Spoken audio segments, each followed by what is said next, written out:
sane. You give me the blues, I guess you're satisfied. You give me the blues, I wanna lay down and die. Well, you give me the blues, I wanna lay down and die. Ooh, welcome back to Subliminal Jihad, episode 235. I am your co-host, Dimitri. I'm Khalid. And today, I thought a lot about how I want to introduce this subject at the top of the episode, but I have to confess I'm having a little trouble because the topic we're going to finally tackle today, after years of anticipation, is such an unknown call. Yeah. Right. Yeah. And I also I don't wanted even know to what say, direction to start in. Yeah. I also wanted to say that, like, I can already tell this is going to be an episode that, like, people are going to get mad about, like, one thing or another that, like, we say because, like, you know, I never not to. This topic is one that I never, like, really cared about or was interested in at all. Like, I've tried to do my due diligence, like, I read a fair amount, you know, like, tried to immerse myself in it, like, in preparation to record this, but yeah, like, obviously there's no way that I'm ever going to know. Like, that's part of the about this individual. That's part of the nature of it. That's part of what's interesting about it is, like, the amount of, like, fixation that people have with him. The, like, how deeply invested and, like, obsessed people become, and, like, how much they delve into every little aspect of his life and of his artistry. So, like, there's no way that, like, there's a lot of people like that. To varying degrees, you know, some who are like truly like really obsessed, and then, you know, some who are just like, you know, big fans. And there's probably a fair amount of people out there like that. So, you know, we might not get everything right. But, you know, I think. As with all music episodes, we can never satisfy everybody. We always have to walk a little more delicately. This is like in that area, The Simpsons, and yes, what was another one that people got upset about? I don't remember, but yeah, like Genesis Peorage. Kind of on a smaller scale. This is definitely bigger than Genesis Peorage. But I mean, I don't know. Like, the thing about Bob Dylan is that, like, he's really a cipher, and I feel like there's, like, sus aspects, and I don't really have, like, this great admiration for Bob Dylan himself. I don't, like, despise him either. I don't feel like he's a totally, like, loathsome person.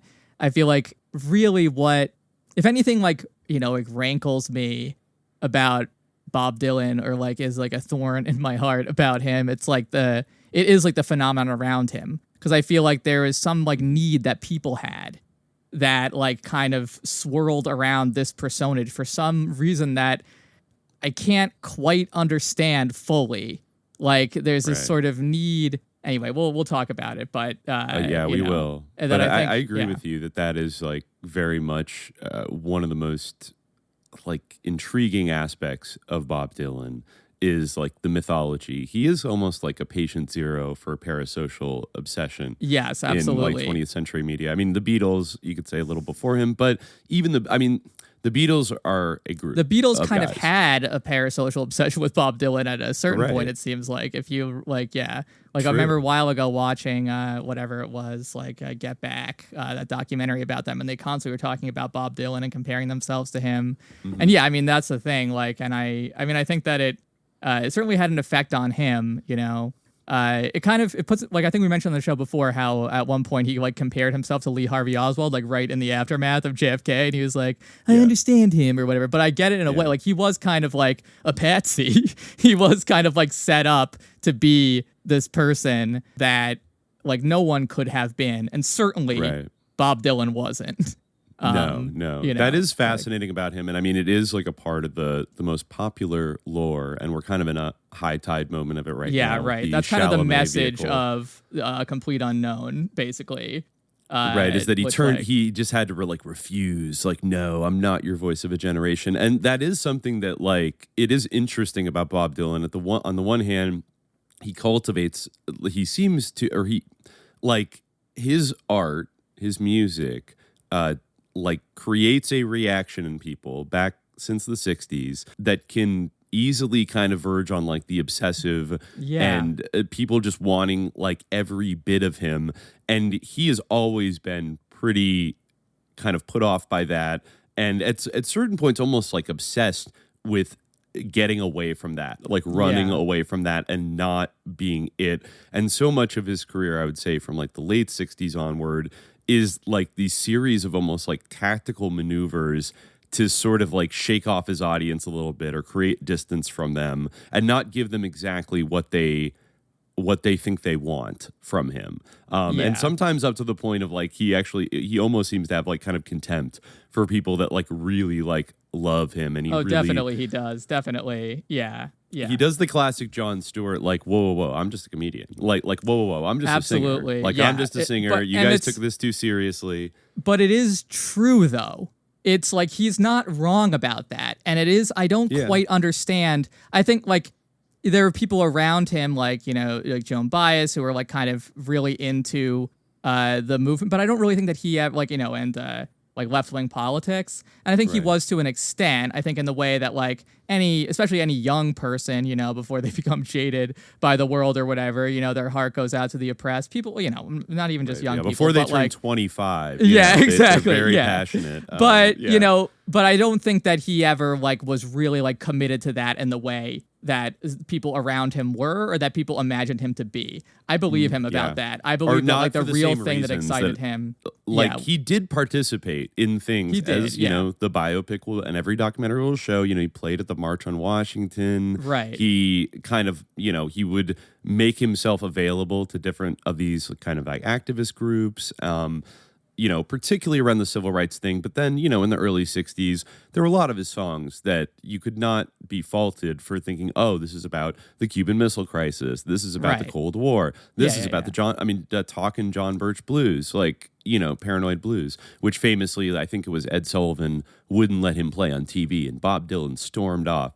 So, you know, while on the one hand, I think the political aspect of the thing itself was not what was driving him. He was like a fellow traveler for perhaps his own reasons. But he was fellow traveling. And then, so I think I also understand why people felt betrayed by him when, I mean, a little bit less so, like, I mean, I get it, but also like calm down. Like the folk purist thing about him plugging in and like, no, you can't plug in. Like, right. I don't, okay, well, you know, it's interesting. Like, and that's something I want to talk about too, is like one cool angle to this or interesting angle to this is like that it allows us to kind of get into like the nature of folk music. Cause it's kind of interesting. Like, we talked a little bit about like the sort of roots of folk. And I think that now like in like the last like 10 or so years, there's been a lot of awareness of like the roots of like American folk music and rock and roll, like in the Black community in the United States. But something that I think is interesting that really comes through, like in Dylan's own narrative, which I think we'll talk about later, of his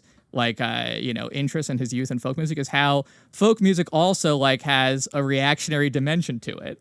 Like at one time, like folk music was actually called like race music, you know, like not just describing Black music, but also like the idea that like Appalachian music preserve some kind of like essence of like Scotch Irish culture or something, you know?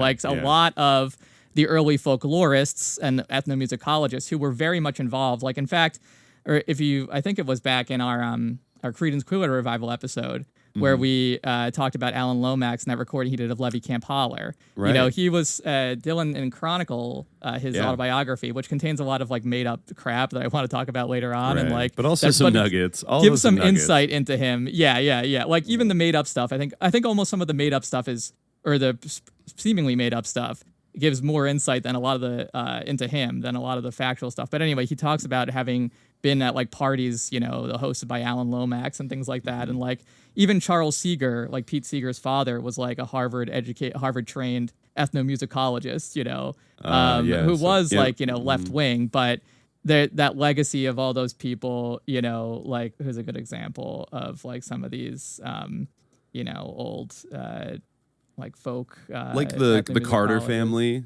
who or Cecil Sharp, I think is like a big one. There was another Carter guy. family were related to Jimmy Carter, I believe. Really? I was wondering if they were. But like second cousins or something. If you look into people like John Powell, right? John Powell is a great example. Like he was someone who was like really interested in Appalachian folk music, and he founded like the White Top Folk Festival, which is like, you know, was a big thing that was held in Grayson County, Virginia.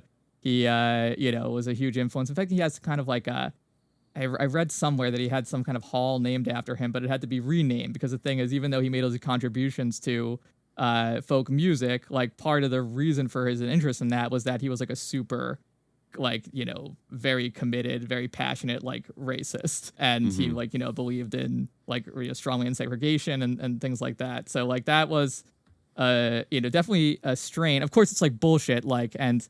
As we talked about before, like a lot of actually like American music, like both on the, you know, the terms of the European music that influences American folk music, but also African music that influences American folk music.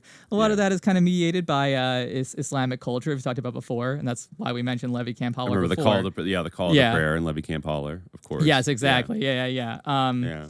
But you definitely can hear it, and that's like but my point I think I'm making is that like really a lot of these people early on in the 20th century, like who were kind of trying to like parse or like strain out the English aspects from the you know, like the white Appalachian musicians, and kind of strain out the African aspects from, you know, black music. It was all Muslim, so no, but like you know, it was all like it's impossible to like distill this pure racial essence. But that definitely was an ideological goal that a lot of people had, and that was an aspect of the sort of folk music culture.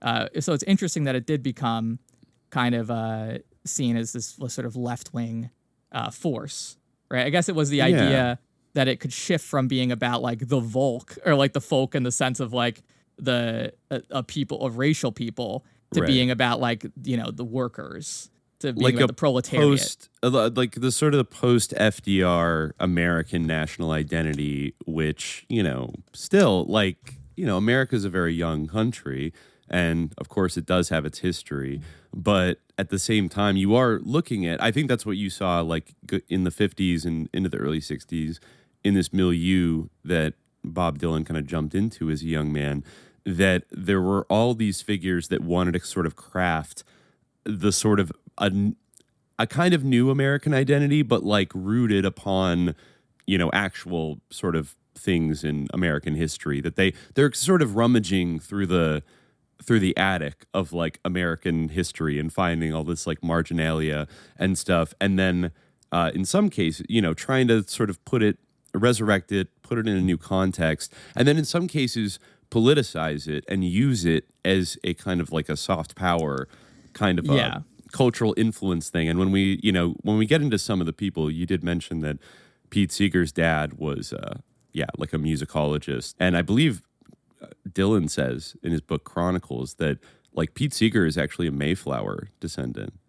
I didn't know that. Makes sense, yeah. I mean, it does make sense, you know, like, but it's funny, like, even watching the movie, Edward Norton, I think, does a pretty, like, faithful sort of impersonation of him and his voice. And I remember, like, listening to his old records and stuff. He does have this, like, funny, like, waspy, like, mid-Atlantic, but also, like, trying to be folksy. But he's, like, so kind of, like, he's kind of like Mr. Rogers-y in the movie. It doesn't help that he kind of has that like sort of Mr. Rogers-esque show that they highlight in the film. Totally. Part of the reason why I agreed to this episode was just to complain about having to see that movie. Because I was shocked that you actually went. Well, my parents like wanted to go see it. Like that was like, you know, I was visiting them for the holiday, and that was like the activity they chose. And like I was like, can we see something else? And they're like, no, I want to see this, and they both loved it. Like afterwards, I was like, what did you feel was the point of that movie?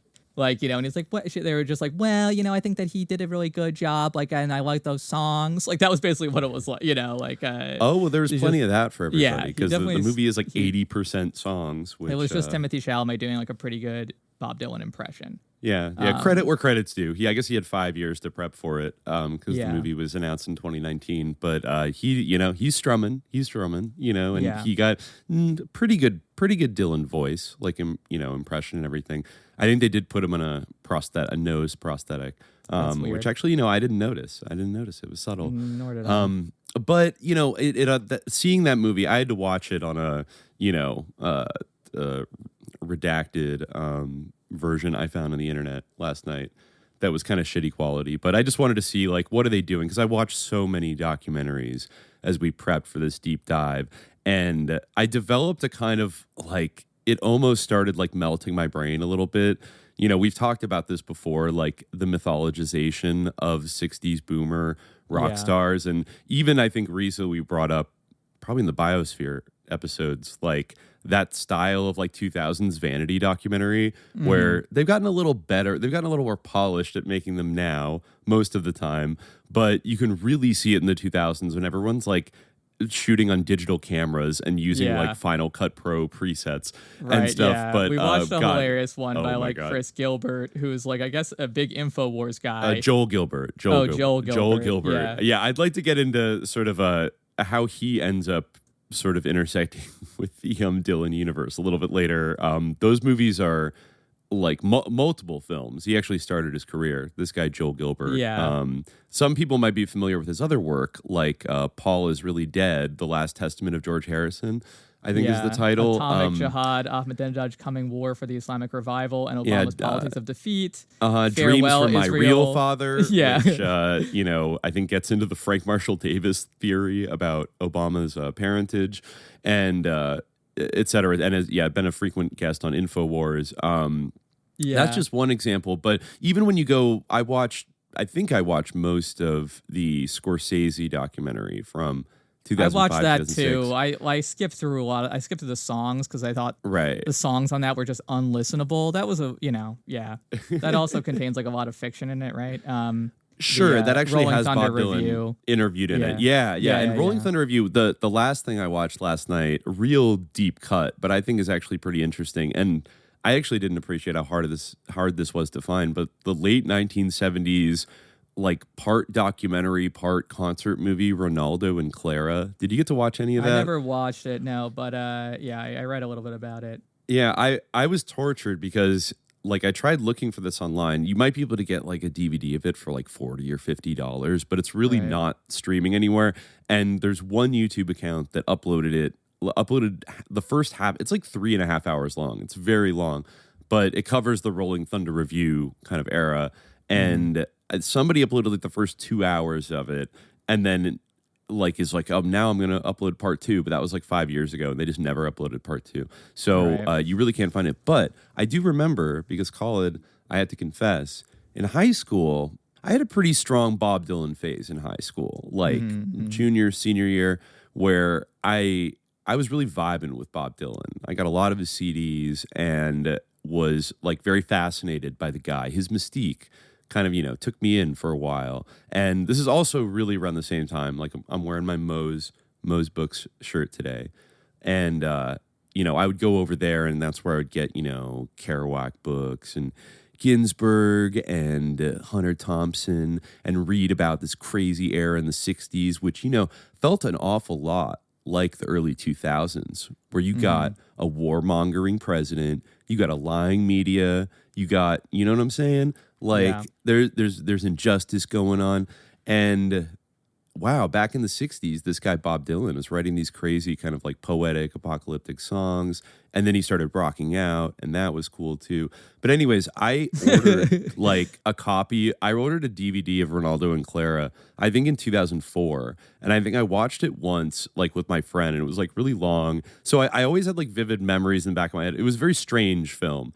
And I was able to go back and watch like the first half of it this time, and the strangeness holds up. But I searched everywhere. I know I have the DVD somewhere, but like I can't find it. It's not in any of my little DVD booklets. So I was tortured. I was like, nobody, even with this Dylan revival, I feel like not very many people are talking about Ronaldo and Clara. I don't think it's ever been reissued as in like remastered or in full quality. Like even the DVD I had was like a shitty bootleg DVD that somebody had made.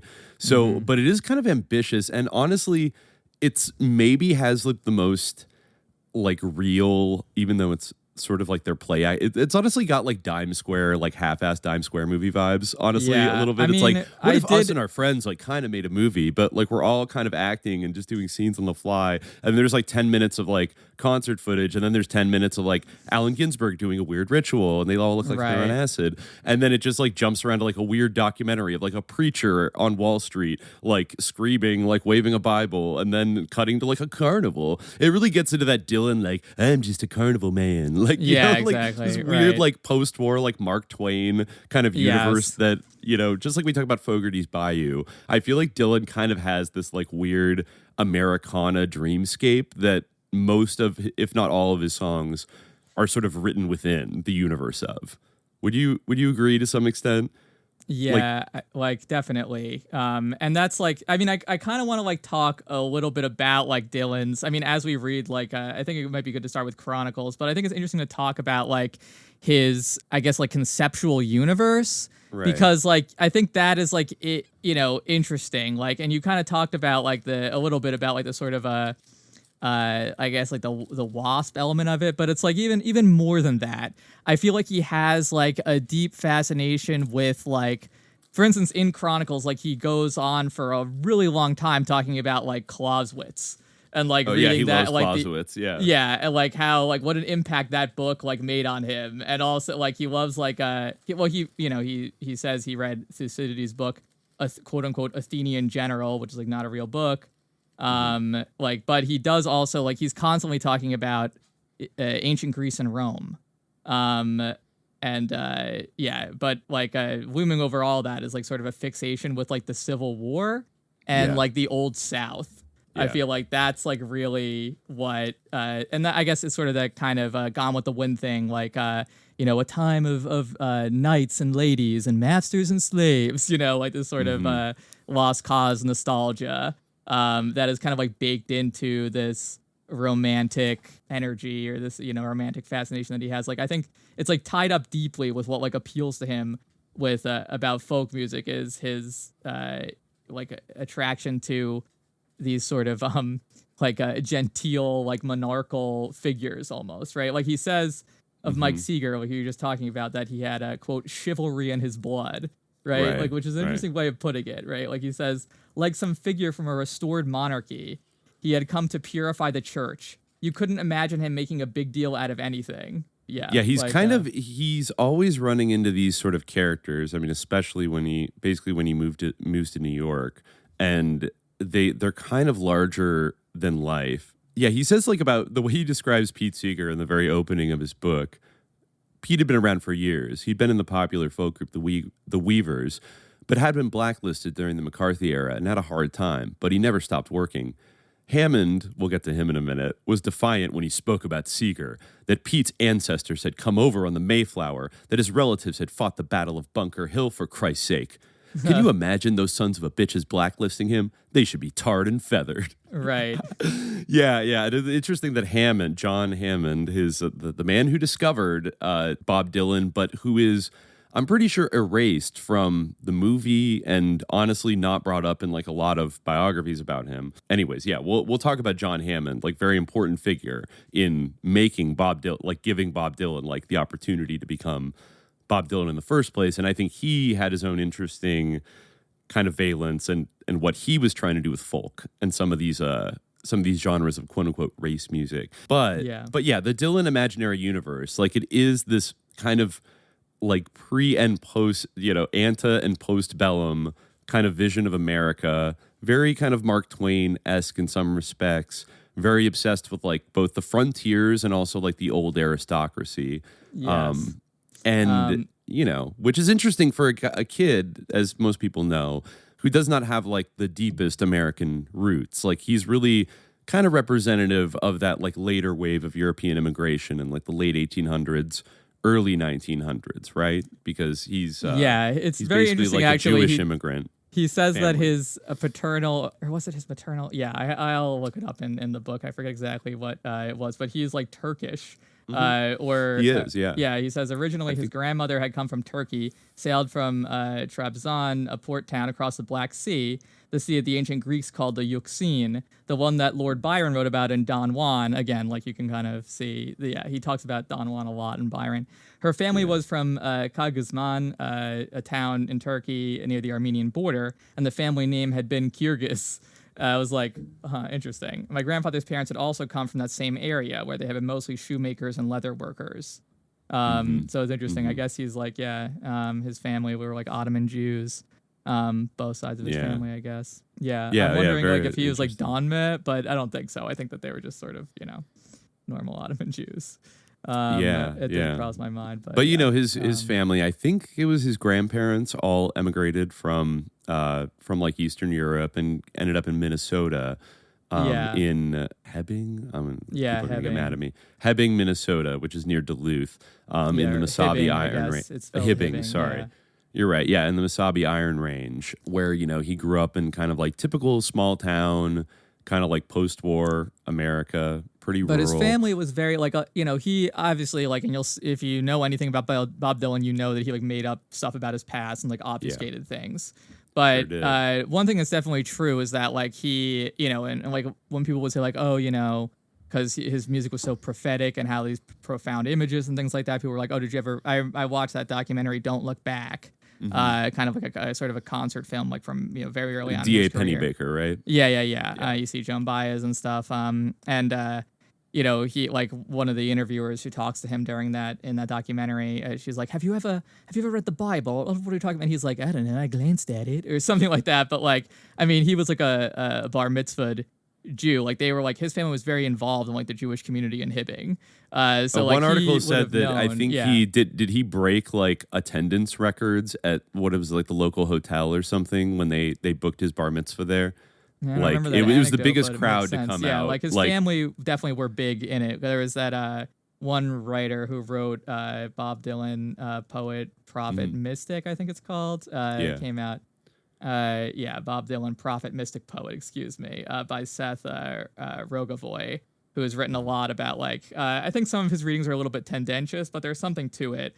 And something that he does in that book is like get deep into like Bob Dylan's Jewish background, because that's the main angle that he takes. You know, he's actually kind of dismissive of like the Christian influence, which I think is there kind of too. You know, you can't deny it, you know, but I think that it can be kind of a sore spot, I think, for Dylan fanatics, which like, that's kind of my favorite era, to be honest, because like I sort of just relish like how much it infuriated like these people who were like way too caught up in Bob Dylan. But it's both like sus in a lot of ways and also like it is funny. Sus. It's definitely sus because it's like the psyop like pivoted like to in a direction that his sort of like, you know, educated like lib like audience, you know, who would always put him up on this weird pedestal and created this kind of lore around him that was, you know, at a certain point it did extend beyond what his actual actions, and kind of like there was just this like aura of like heckin' leftist Bob Dylan. Like, yes, exactly. Challenging authority, like calling people religious. This whole time, I was like really thinking that it was like it. Well, I think there's a great wisdom actually. I think I want to talk later about A.J. Weberman, who is like the the archetypal like Dylan fanatic, and is like weirdly like plays like an interesting role in like some of the history of Bob Dylan. But there's like this one line in an interview that A.J. Weberman sort of like, you know, pushed Dylan into doing at one point, where you know, Bob Dylan says to him like, "I'm not Dylan, you're Dylan." And I think that's true. Like, you know, like these people like built him up into this like icon, but then and they're like, "Tell us what to do, like we need you to lead us." And then he was like, "Okay, like Jesus is coming back, and like there's gonna be a big war in the Middle East," and like and then they were all like, "Whoa, like fuck you, like you're crazy." And that like proves that like, you know, they didn't really believe in this guy. Like they had their own like ideas, and it was all like this massive projection.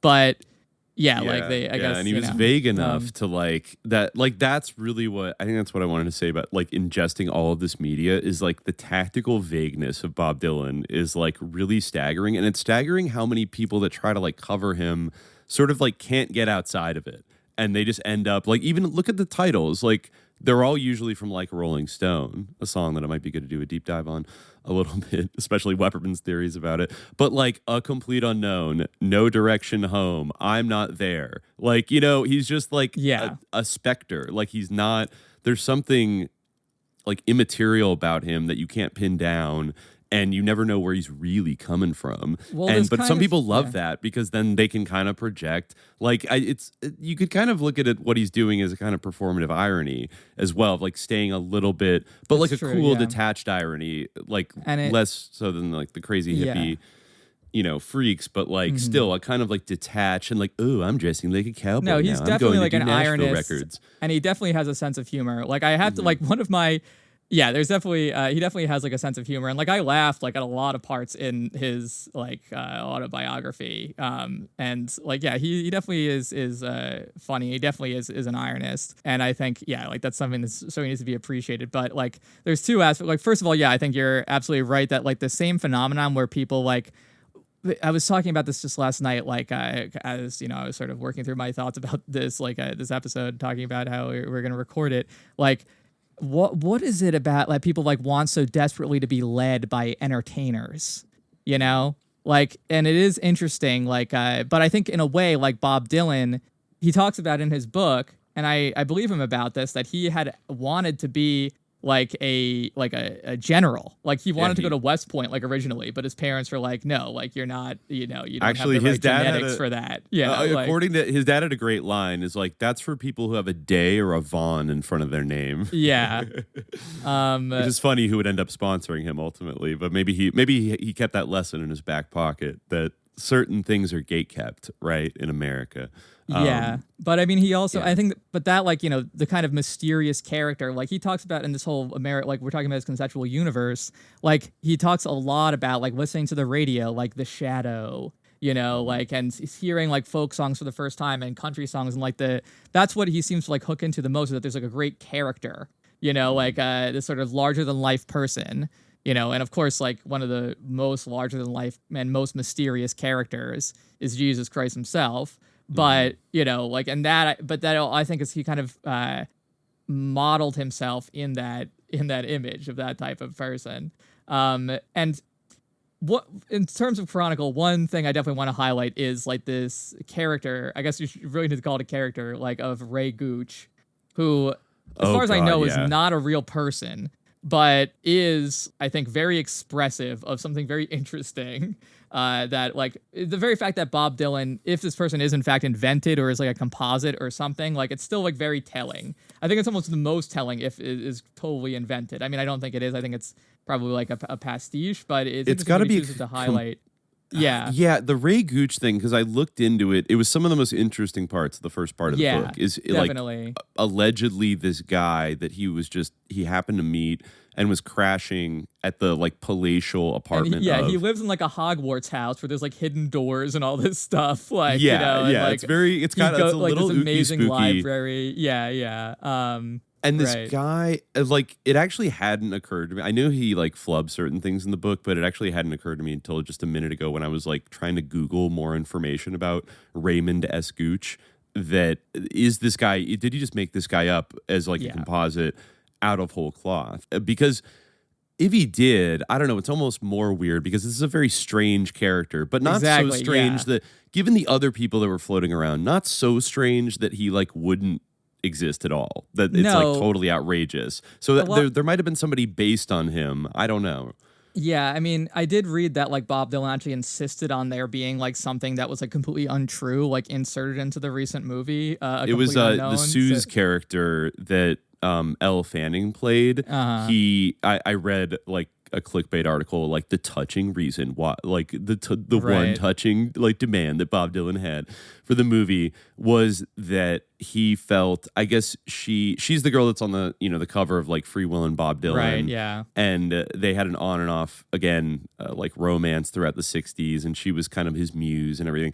And I think he said that because she didn't really go on, unlike Joan Baez or other people, like she didn't go on to be like a star in her own right, that he wanted to like protect her privacy. So they changed her name but really just kind of make her like an audience surrogate character, like somebody to stand around and watch Bob Dylan like play a song and be like, oh my God, he's so brilliant kind of thing. That was kind of the vibe in the movie with honestly a lot of the characters. They're just like, wow, he's so amazing. Right. When it's that is technically a lie he inserted into the movie. I thought maybe he wouldn't do that so much in his own memoirs, but there's no indication that Ray Gooch or Chloe Keel, who I guess is described as being either his sister, his cousin, or his wife. Yeah, but it's indeterminate, and she's weird too. But Ray Gooch, I think. Yeah, it's true. Like a lot of the things that he says about Ray Gooch, Ray Gooch is a much larger than life character, but like his sort of sentiments aren't too different from the ones that he ascribes to like David Van Ronk. You know, like, for instance, this is what he says, like, about Ray. Ray was maybe 10 years older than me, from Virginia. He was like an old wolf, gaunt and battle-scarred. Came from a long line of ancestry made up of bishops, generals, and even a colonial governor. He was a nonconformist, a non-integrator, and a Southern nationalist. He and Chloe lived in the place they were hiding out. Ray was like a character out of some of the songs I'd been singing. Someone who had seen life, done deeds, and lived romances, had traipsed around, had a broad grasp of the country, its conditions. Though there was an undercurrent of upheaval reverberating, in a few years the American cities would tremble. Ray took little interest, said the real action was in the Congo. Yeah, what? Like, yeah. Okay, this guy does sound like a fucking international mercenary type. I don't fucking know. Yeah. But I think the best way to think about this guy or like this character is that it's an alter ego or like sort of a Jungian like shadow or something. That's not the best way to put it, but you know, yeah, like basically a self-image of Bob Dylan in a way. Yeah. It may be. I mean, also then. I mean, you know, as an aspirational one. Obviously, he doesn't descend from a colonial governor or whatever. But you know, who kind of expresses like the milieu of like the folks in at the time. He also, I mean, he says about there's this. Are you going to read the line about the thing that Chloe apparently said? No, right you after that. You can read that one. Yeah, I just want to point out we can't not note this because right after he says, you know, Ray said the real action was in the Congo. He talks about Chloe Keel, you know, who he lives with. He said, you know, who she had also red gold seems hair. not to have actually existed, but yeah, like we're not as far sure. as we can determine, yeah.